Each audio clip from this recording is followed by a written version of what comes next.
আমাদের ৭ বছর complete anniversary উপলক্ষে আমাকে নিয়ে যাচ্ছিল আলিজা ধাবা কাম রেস্টুরেন্টে।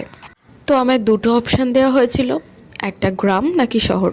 আমি বললাম গ্রাম, তাই আমরা গ্রামেরই একটা ধাবায় চলে এসেছি। ঠিক উল্টো দিকে ক্ষেত আর সামনের দিকে মেন রোড, তার অপোজিটেই রয়েছে আলিজা ধাবা কাম রেস্টুরেন্ট। তো আমরা সেখানে খেতে গিয়েছিলাম আর রেস্টুরেন্ট পুরো ফাঁকা ছিল। তো আমরা ভেবেছিলাম মাটন থালি অর্ডার করব, কিন্তু ওখানে গিয়ে জানতে পারলাম সেখানে রাইস আইটেম হিসেবে বিরিয়ানি ছাড়া আর অন্য কোনো অপশন নেই। তাই কিছু করার নেই, চিকেন বিরিয়ানি অর্ডার করলাম আর সাথে ছিল চিকেন কারি। আমার কেমন লাগছিল অবশ্যই জানিও। আর বিরিয়ানিটার সাথে সাথে বাইরের পরিবেশটা দেখো, কি সুন্দর শান্ত পরিবেশ। আমার তো স্পেশালি ঘিঞ্জি পরিবেশ অথবা ক্রাউড এলাকা একদম পছন্দ না, তাই আমি শান্ত পরিবেশটা সবসময় পছন্দ করি।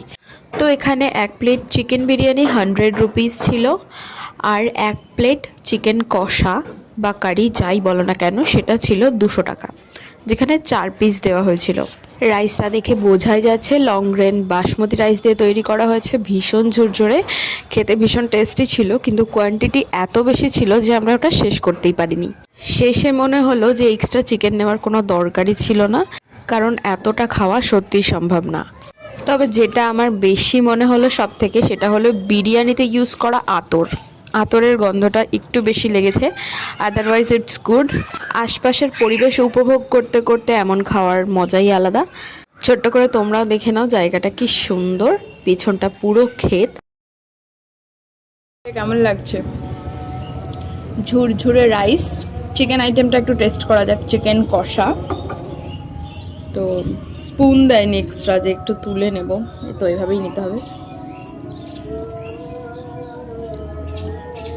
তো দেখতে যেমন কালারফুল, খেতেও কিন্তু ভীষণ টেস্টি। আর রাইসের সাথে মিশিয়ে খেতে তো আরও ভালো লাগছিল। শুধু শুধু চিকেনটা টেস্ট করলাম, ওটাও দুর্দান্ত ছিল। আমার তো কারির চিকেনটা বেশি ভালো লেগেছে। তো এক প্রকার বলতে পারো এই কারির 3 পিস মাংস আমি একাই খেয়েছি, বিরিয়ানির মাংসটাকে স্কিপ করে, কারণ ওইটা আমার খেতে অতটাও ভালো লাগেনি। দেখো, একটু মিষ্টি মুখ না হলে চলে না, কিন্তু আমি দোকানে গিয়ে দই বড়া দেখে আর লোভ সামলাতে পারিনি, তাই আমি এটাই নিলাম।